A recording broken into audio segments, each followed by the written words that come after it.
Bapak Ibu yang baru hadir, mohon untuk menempati tempat duduk yang telah kami sediakan. Terima kasih. Assalamualaikum warahmatullahi wabarakatuh. Selamat pagi, salam sejahtera untuk kita semua. Yang terhormat narasumber kita, alhamdulillah telah hadir di tengah-tengah kita Ibu Dr. Ade Romadoni, STMT dari Telkom University. Selamat datang Ibu. Alhamdulillah Ibu, di kegiatan pertama kemarin beliau baru bisa bergabung melalui Zoom. Alhamdulillah pada hari ini dapat hadir di tengah-tengah kita semua. Kemudian yang terhormat narasumber kita yang kedua Bapak Insinyur Yusef Ikrawan MSc PhD dari Universitas Pasundan yang hari ini sedang dalam perjalanan, mungkin nanti sore baru bisa bergabung bersama kita semua.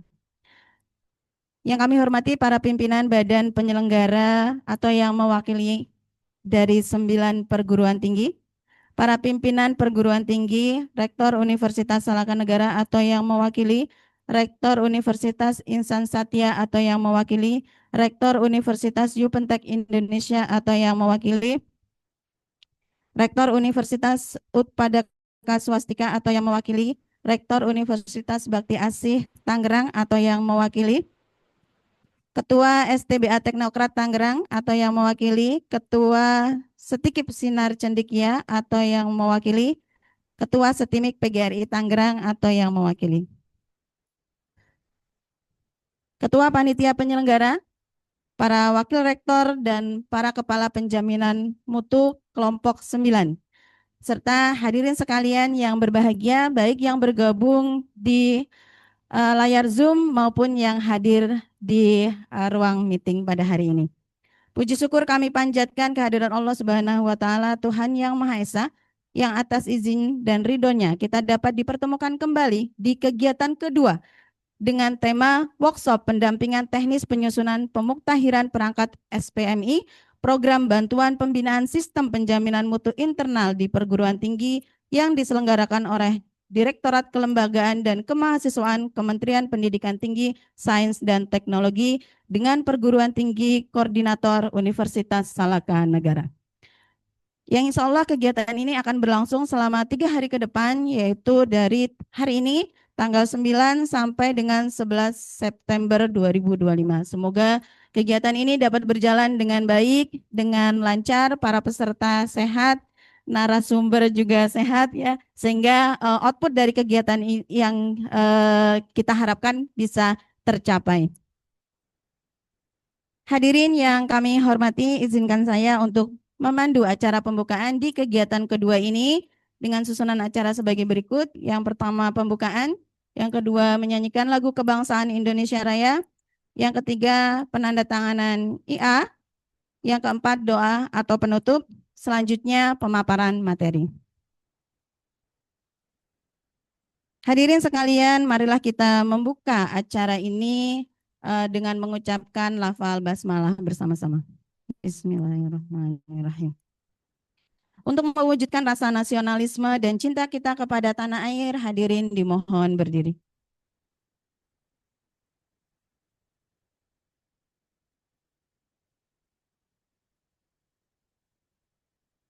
Menyanyikan lagu kebangsaan Indonesia Raya.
Hadirin disilakan.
Home University.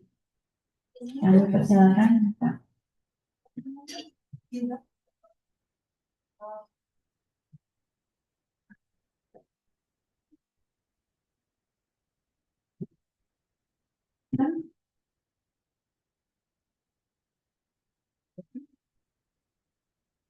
Dari silakan dari Dipetek untuk menandatangani terlebih dahulu.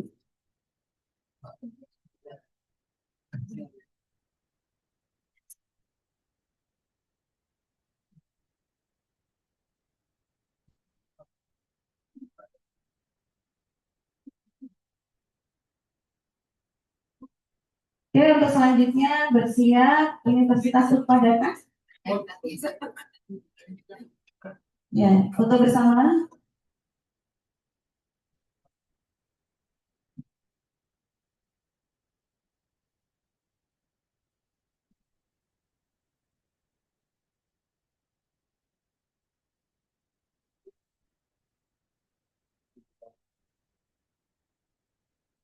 Baik, terima kasih Bapak Ibu pimpinan dari Universitas Yucatan Indonesia. Dipersilakan kembali ke tempat.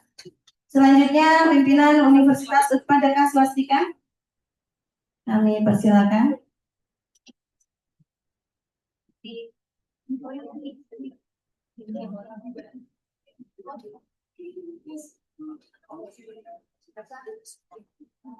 Kami persilakan untuk menandatangani I.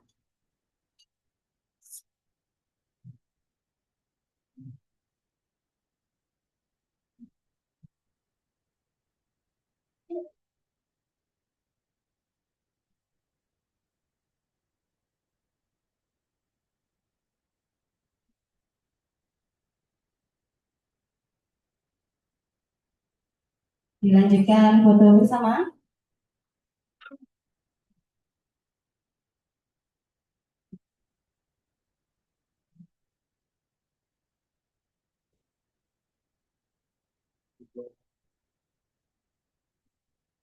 Baik, terima kasih. Kami persilakan kembali ke tempat kepada pimpinan dari Universitas Upadana Swastika.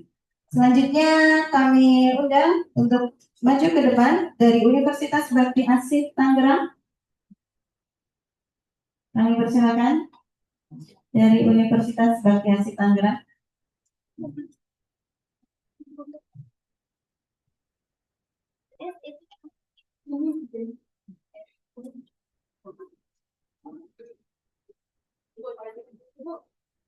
Izin ini dengan Unpas ya, yang dari tahun.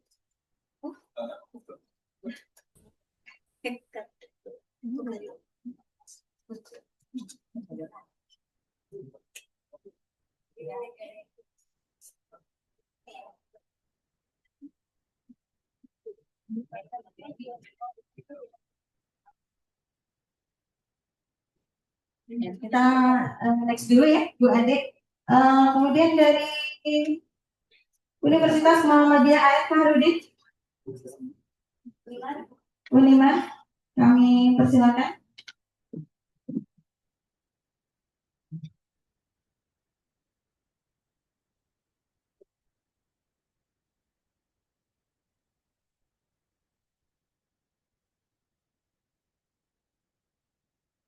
Pak agak ke tengah sedikit, agak geser ke tengah ya. Baik.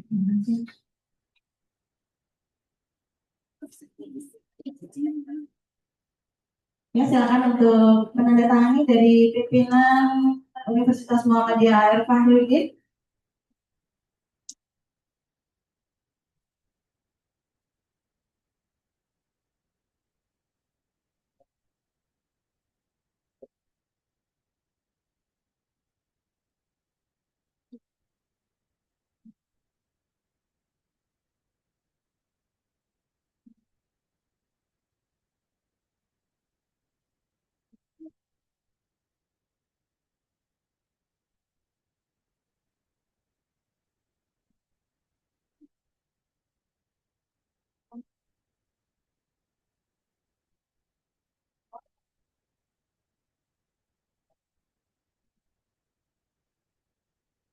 Jadi, dipersilakan untuk foto bersama.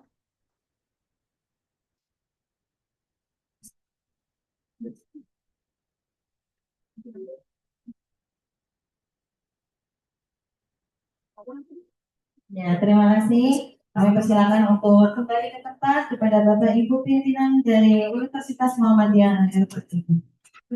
Selanjutnya dari sedikit Sinar Cendikia, kami persilakan.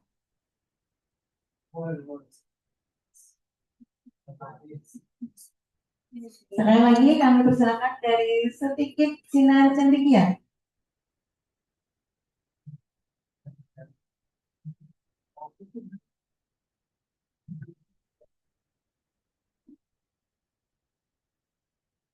Persilakan Bapak.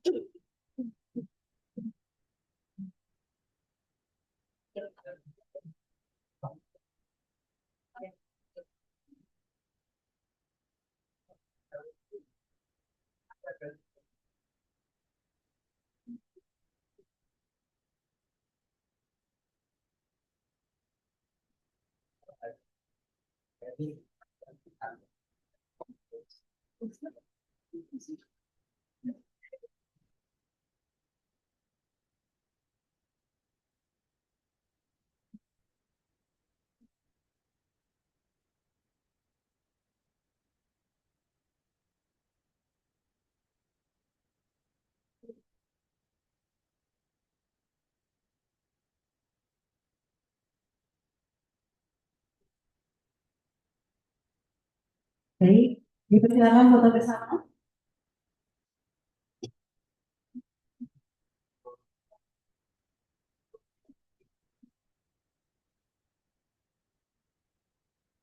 Baik, terima kasih. Kami persilakan kembali ke tempat pada pimpinan dari Skip Sinar Cendikia.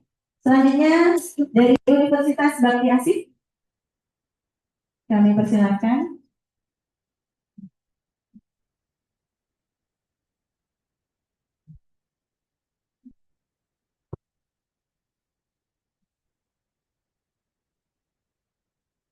Silakan Bapak untuk menandatangani.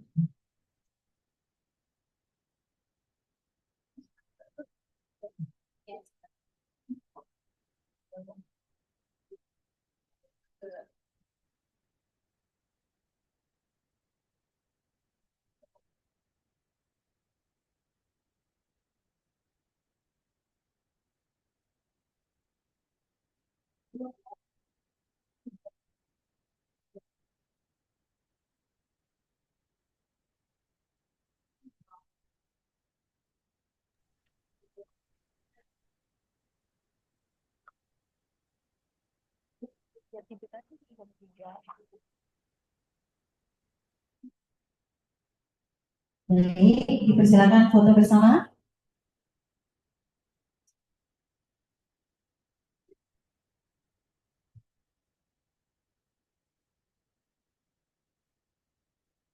Terima kasih. Kami persilakan kembali ke tempat kepada pimpinan Universitas Bakti Asih.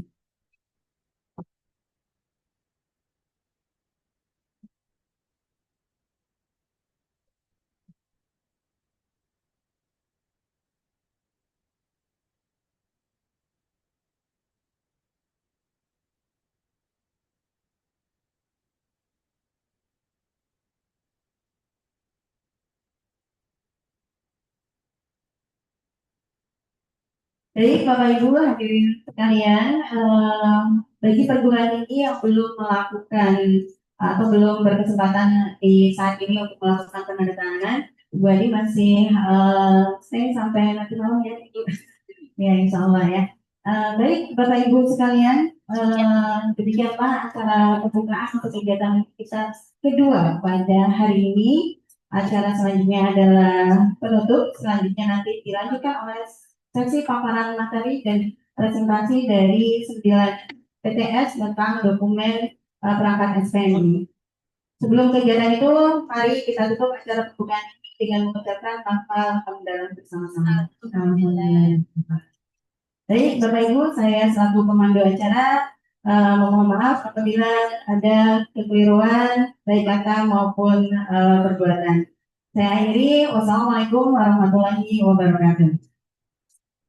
Baik, acara selanjutnya adalah sesi presentasi dan pemaparan materi yang akan dipandu oleh moderator kita kepada Ibu Desi Juwita Epkep. Kami persilakan. Tepuk tangan untuk Ibu moderator dan narasumber kita pada hari ini. Dipersilakan. Ada yang Mas Reza komentar tadi. Ada. Mic-nya satu-satu.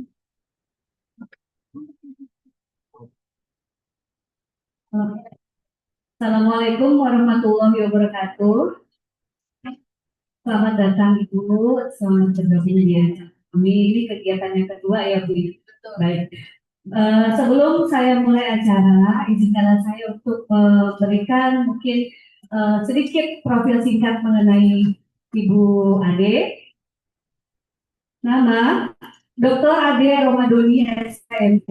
Beliau merupakan dosen di Fakultas Informatika Universitas Telkom. Selain aktif melakukan kegiatan pidana sebagai dosen, Ibu Ade juga aktif dalam tugas-tugas terkait penjaminan mutu di level universitas. Saat ini, Ibu Ade menjabat sebagai Kepala Bagian Satuan Penjaminan Mutu di Universitas Telkom, serta mempunyai pengalaman sebagai Kepala Bagian Public Relations dan Analitik sejak awal 2024. Telah aktif sebagai fasilitator wilayah SPNI di wilayah koordinator LDP 4, serta telah terlibat dalam beberapa kegiatan antara lain pembinaan SPNI bagi perguruan tinggi di wilayah LDP wilayah 4. Kemudian pendidikan terakhir beliau adalah S3 di Institut Teknologi Bandung, jurusan atau bidang ilmu informatika, dan tahun lulusnya 2019. Sertifikasi profesi yang beliau sudah dapatkan adalah sebagai sertifikasi dosen dan sertifikasi auditor SPNI ya Bu ya. Kemudian begitu banyak keanggotaan organisasi profesi beliau sebagai Asosiasi Pendidikan Tinggi Informatika dan Komputer, kemudian sebagai Malkin, kami saya saja disebut, kemudian INACL, kemudian begitu banyak juga pengembangan kompetensi yang beliau pernah ikuti, terutama di SPM ini. Baiklah Ibu, untuk mempersingkat waktu, mohon maaf sebelumnya Bapak Ibu karena ada perubahan sedikit jadwal ya Bu ya. Tapi tetap kita ada 4 sesi hari ini, tapi untuk sesi yang pertama, kedua, ketiga mungkin kita mundurkan sedikit ya Bu. Jadi kita mau presentasi dulu Bu, materi dulu. Oh siap. Berarti kita masuk sesi yang pertama dulu Ibu. Baik. Sesi yang pertama adalah teknik penyusunan kebijakan SPMI yang akan diberikan oleh narasumber kami, yaitu Ibu Dr. Ade Romadhani SPMT. Kami persilakan Ibu.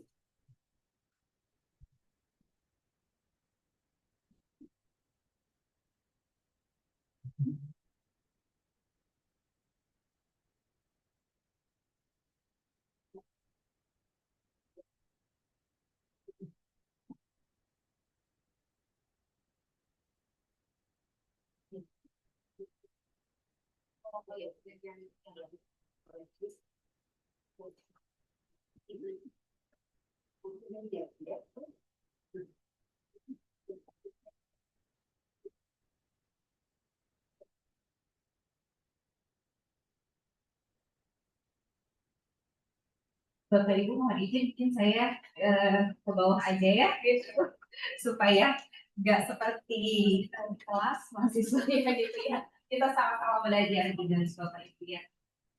Baik, selamat pagi, assalamualaikum warahmatullahi wabarakatuh. Terima kasih Ibu Moderator yang telah berkenan untuk memperkenalkan saya dan juga Bapak Ibu semua yang telah hadir di kegiatan kedua dari seluruh rangkaian kegiatan Bandung SPMI ini. Tak lupa juga saya aturkan terima kasih kepada koordinator Bu Puput, Bu Atun, dan Bapak Ibu semua dari Universitas Salakanagara yang telah mempersiapkan ya rangkaian acara semuanya. Dan alhamdulillah juga untuk di kesempatan kegiatan kedua hari ini saya bisa hadir secara langsung ya setelah sebelumnya di kegiatan satu kemarin karena ada kegiatan yang paralel juga baru bisa bergabungnya secara daring melalui Zoom ya. Baik Bapak Ibu, mohon izin ya mungkin untuk disclaimer dulu untuk kegiatan dan sebetulnya kami juga sudah sempat menyampaikan juga ke Bu Puput dan Bapak Ibu dari Universitas Salakanagara selaku koordinator. Jadi karena Bapak Ibu semua juga rasanya sudah cukup sering menerima materi untuk SPMI ini dan lebih sebetulnya lebih apa ya, kita mendapatkan banyak begitu manfaatnya apabila kita nanti juga akan banyak praktek ya hands on seperti itu.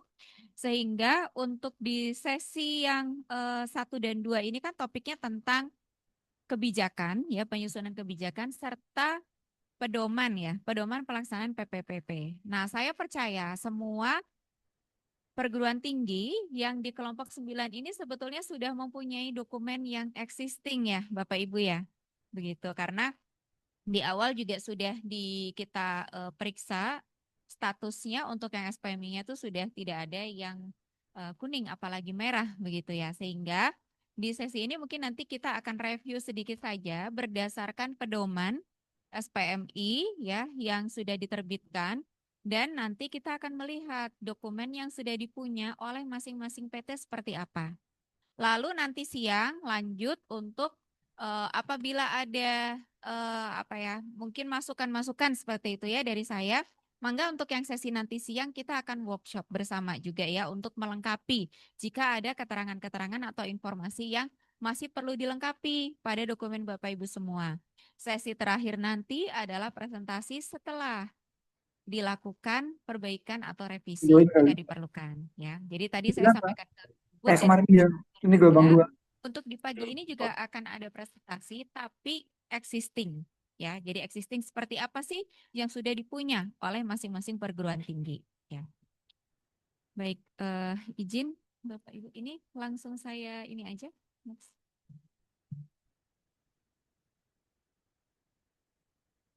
Baik, ya. Baik, yang pertama adalah tentang penyusunan kebijakan SPMI.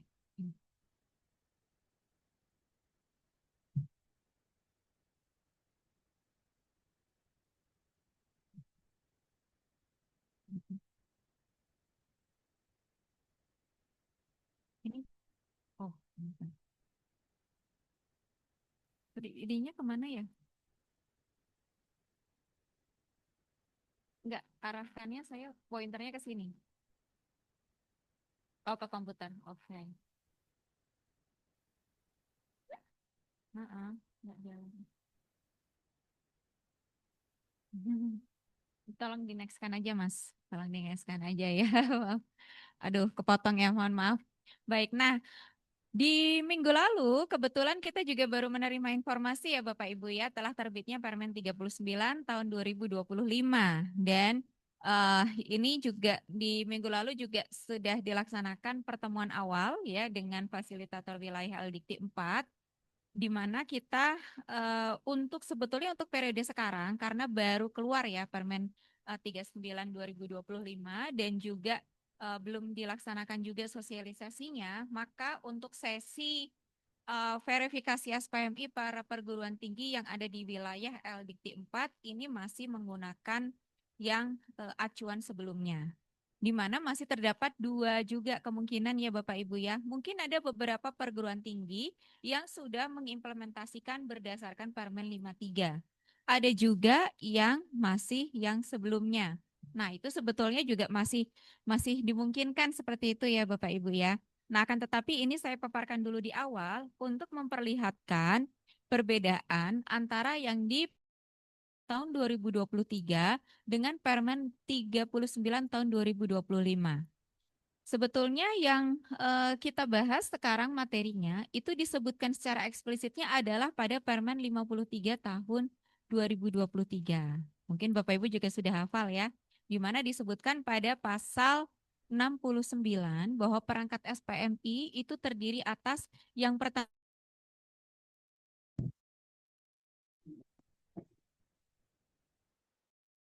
standar dan yang berikutnya adalah tata cara pendokumentasian SPMI. Sementara kalau kita lihat di Permen 39 tahun 2025, di situ disebutkannya adalah di pasal 69 ayat 2, Kementerian melalui Direktur Jenderal terkait sesuai dengan kewenangannya menyusun pedoman implementasi SPMI bagi perguruan tinggi. Ya. Sehingga tidak lagi disebutkan secara eksplisit apa saja perangkat SPMI-nya, tapi itu nanti diatur dalam pedoman yang akan dikeluarkan oleh Direktur Jenderal terkait. Ya. Nah, berhubung untuk saat ini juga belum ya karena masih baru juga, maka kita juga dapat mengacu pada pedoman implementasi SPMI yang dikeluarkan oleh Belmawa di tahun 2024. Ya. Mungkin Bapak Ibu sudah ada juga yang mengimplementasikan ya Bapak Ibu ya. Jadi di tahun 2024 itu sudah dikeluarkan panduannya ya tentang implementasi SPMI. Next lagi. Baik. Nah, walaupun sudah tidak disebutkan ya di Permen 39, tapi kita dapat ya, masih dapat menggunakan karena kalau kita lihat dari sejarahnya ya, dari historinya juga bahwa em, apa saja ya elemen dari perangkat SPMI ini dari yang sebelumnya lagi ya mengacu ke eh, peraturan yang sebelumnya itu masih secara umum sih rasanya masih ada kemiripannya begitu ya. Nah, yang pertama tentang kebijakan SPMI. Apa sebetulnya kebijakan SPMI ini? Adalah sebuah dokumen yang berisi garis besar tentang bagaimana perguruan tinggi dalam memahami, merancang, dan mengimplementasikan SPMI dalam penyelenggaraan pendidikan tinggi sehingga akan menjamin dan meningkatkan mutu pada perguruan tinggi tersebut secara berkelanjutan. Jadi mohon izin dapat kita pahami dari definisi dokumen kebijakan tersebut bahwa tujuannya adalah untuk peningkatan mutu pada perguruan tinggi. Dan dokumen tersebut berisi garis besar ya tentang bagaimana sebuah perguruan tinggi itu dapat memahami, merancang, serta mengimplementasikan SPMI-nya. Gitu. Jadi termasuk dokumen yang menjadi acuan utama ya dalam sebuah perguruan tinggi itu mengimplementasikan SPMI. Ya. Baik, next lagi, Mas. Baik, nah kemudian berikutnya, apa saja manfaat dengan adanya dokumen kebijakan SPMI tersebut? Ya, yang pertama adalah sebagai salah satu sarana untuk menginformasikan kepada para pemangku kepentingan perguruan tinggi. Nah, silakan Bapak Ibu mungkin dapat menyebutkan siapa kira-kira para pemangku kepentingan perguruan tinggi ini? Siapa saja? Dosen, mulai mahasiswa, ya betul. Kemudian tendik, ya, lalu struktural,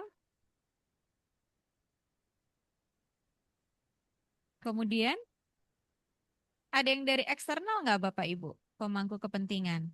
Ada. Contohnya dari pihak mana?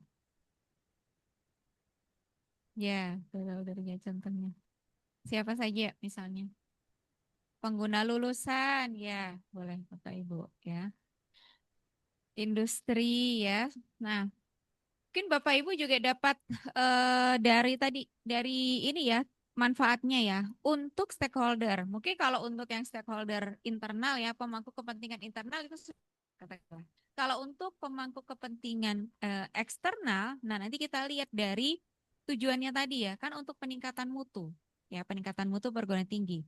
Jadi perlu untuk dapat diketahui juga oleh para pemangku kepentingan tersebut nanti tujuan perguruan tingginya itu untuk continuous quality improvement-nya itu seperti apa? Contoh ya, contoh misalnya perguruan tingginya akan mengarah pada mendapatkan rekognisi internasional. Contohnya, maka semestinya nanti itu juga akan tertuang pada dokumen kebijakan SPMI. Ya. Kemudian manfaat yang berikutnya adalah menjadi dasar dalam penyusunan pedoman penerapan siklus PPEPP, standar SPMI, dan tata cara pendokumentasian. Jadi kalau kita lihat dari tadi serangkaian perangkat yang ada, ya perangkat SPMI, ini adalah basisnya. Ya, jadi dasar untuk bisa menyusun pedoman serta dokumen yang lainnya. Ya. Kurang lebih seperti itu, Bapak Ibu. Baik, selanjutnya tentang pengembangan kebijakan SPMI di perguruan tinggi, ya. Baik, karena tadi ya kalau kita lihat manfaatnya itu adalah sebagai dasar atau basis begitu ya untuk menyusun dokumen-dokumen yang merupakan perangkat SPMI, maka yang pertama kebijakan ini merupakan dasar atau payung bagi pelaksanaan SPMI PT secara sistemik dan terstruktur. Ya. Di situ di bold ada kata sistemik, nanti kita akan lihat bagian dari di dalam kebijakan SPMI itu isinya apa saja. Ya. Kemudian yang kedua, ya untuk penjelasan kepada para pemangku kepentingan. Nah, di sini disebutkan lagi internal dan eksternal, ya. Akan tetapi di sini karena levelnya untuk kebijakan itu payung dan juga untuk yang semua pemangku kepentingan, di sini disebutkan secara ringkas padat, ya, secara ringkas padat jadi jelas. Misalnya untuk yang tadi ya tujuan untuk perguruan tingginya itu apa. Kemudian namun utuh dan menyeluruh, ya, melingkupi semua elemen dari SPMI. Ya.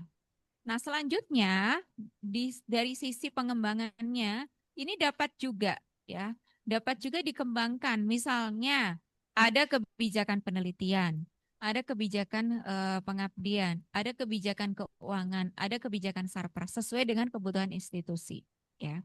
Nah, nanti silakan dari setiap perguruan tinggi dilakukan kajian, ya. Apakah memang perlu untuk dikembangkan kebijakan yang lainnya tersebut, ya, di samping yang utama yaitu kebijakan SPMI. Nah, kemudian pengembangannya ini sesuai dengan tujuan atau cita-cita dari masing-masing PT. Nah, sehingga akan apa ya? Tidak mungkin ada kebijakan SPMI yang sifatnya itu dia sangat mirip antara satu perguruan tinggi dengan perguruan tinggi yang lainnya. Karena apa? Karena tadi tujuannya sebetulnya kan untuk peningkatan kualitas perguruan tinggi itu sendiri. Dan dari satu PT dengan PT yang lainnya itu pasti ada karakteristik tersendiri. Ya. Next lagi, Mas. Baik, nah ini adalah contoh ya atau inspirasi ya Bapak Ibu ya. Tidak apa?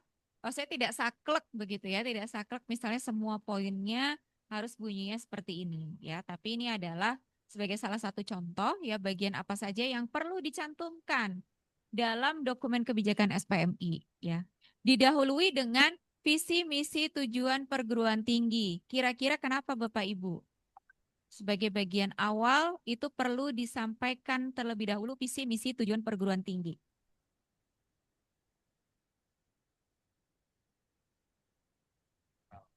Fundamental, baik ya Bapak. Ya, gimana Ibu?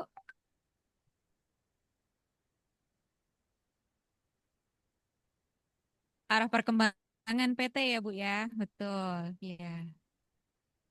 Jadi pasti ya rasanya ya visi misi ini akan selalu muncul di semua dokumen SPMI di perguruan tinggi Bapak Ibu semua ya. Karena tadi kalau kita lihat juga tujuannya ya manfaatnya Bapak Ibu semua ya untuk dapat mendukung perguruan tinggi tersebut supaya dapat mencapai apa? Mencapai visi, misi serta tujuannya. Ya. Kemudian yang berikutnya latar belakang perguruan tinggi menjalankan SPMI. Ada juga yang menyebutkan misalnya rasional ya latar belakang. Nah, kenapa misalnya perguruan tinggi perlu untuk menjalankan SPMI tersebut? Ya. Oh, oh kurang. Ya baik. Kasih Ibu ya. Berikutnya tujuan dokumen kebijakan SPMI. Lalu luas lingkup dan keberlakuan kebijakan SPMI. Dan juga definisi atau istilah dalam dokumen kebijakan SPMI. Nah, ini juga biasanya perlu untuk dicantumkan ya Bapak Ibu ya istilah-istilah tertentu. Ya. Baik, kemudian poin berikutnya adalah garis besar kebijakan SPMI pada perguruan tinggi yang antara lain mencakup ada beberapa poin di sini ya. Yang pertama tujuan dan strategi SPMI, kemudian prinsip dan asas pelaksanaan SPMI, manajemen SPMI atau PPPP, kemudian strategi dalam melaksanakan SPMI, dan unit atau pejabat khusus penanggung jawab SPMI. Ini juga perlu dicantumkan pada kebijakan SPMI. Ya. Kenapa misalnya untuk yang unit atau pejabat khusus ini perlu dicantumkan dalam garis besar ini? Karena tentunya dalam mengimplementasikan apa yang tertuang dalam kebijakan SPMI perlu disebutkan penanggung jawab penanggung jawab pelaksanaan SPMI yaitu siapa. Ya. Kemudian daftar standar dan manual SPMI ya, daftarnya saja Bapak Ibu ya karena untuk yang standar itu menjadi sebuah dokumen yang terpisah lagi. Lalu indikator kinerja utama dan target capaian. Berikutnya, bagian berikutnya tentang informasi singkat tentang dokumen SPMI lain, yaitu manual SPMI, standar SPMI, formulir SPMI, kemudian hubungan kebijakan SPMI dengan berbagai dokumen perguruan tinggi lain. Ini juga sifatnya spesifik untuk setiap perguruan tinggi. Ya. Bisa berupa statuta, bisa berupa renstra, yang saya percaya juga di setiap perguruan tinggi juga ada pasti ya, ada statuta, ada renstra, dan mungkin dokumen-dokumen yang lainnya juga. Dan yang terakhir adalah referensi, gitu. Ya. Nah mungkin untuk intermezzo dulu nih, bagi Bapak Ibu perguruan tingginya ada yang sudah full mengimplementasikan sesuai dengan pedoman tahun 2024 atau Permen 53 2023? Ada? Belum full. Ya, belum full. Karena sebetulnya kalau untuk yang di pelaporan aplikasi SPM itu juga masih belum apa ya, belum mengacu pada Permen 53 tahun 2023, Bapak Ibu ya. Baik ya. Next lagi, Mas. Oke, itu kebijakan sudah. Baik.